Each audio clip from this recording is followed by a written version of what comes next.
एक छोटे से गांव में हरिराम नाम का एक गरीब किसान रहता था। उसके परिवार में उसकी पत्नी गीता, बेटा सोनू और एक प्यारी सफेद गाय गौरी थी। हरिराम गौरी को सिर्फ जानवर नहीं मानता था, बल्कि परिवार का सदस्य समझता था। गौरी का दूध बेचकर ही उनके घर का खर्च चलता था। हर सुबह सोनू दौड़कर गौरी के पास जाता और प्यार से कहता, गौरी उठो, मैं तुम्हारे लिए ताज़ा घास लाया हूँ। गौरी भी जैसे सोनू की बात समझती थी, वह प्यार से उसका हाथ चाटने लगती। एक साल गांव में बहुत बड़ा सूखा पड़ गया। खेत सूख गए, कुएं खाली हो गए और लोगों के पास खाने तक की कमी होने लगी।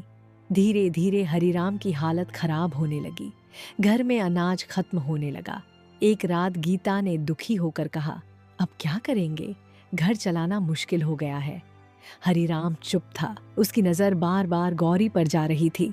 अगले दिन गांव का एक व्यापारी उनके घर आया और बोला, अगर चाहो तो अपनी गाय मुझे बेच दो, अच्छे पैसे मिल जाएंगे। ये सुनकर सोनू घबरा गया। वह रोते हुए बोला, नहीं पिताजी, गौरी को मत बेचिए, वह हमारी दोस्त है। हरिराम की आंखें भी भर आईं, लेकिन मजबूरी बहुत बड़ी थी। पूरी रात वह सो नहीं पाया। कभी अपने बेटे को देखता, कभी गौरी को।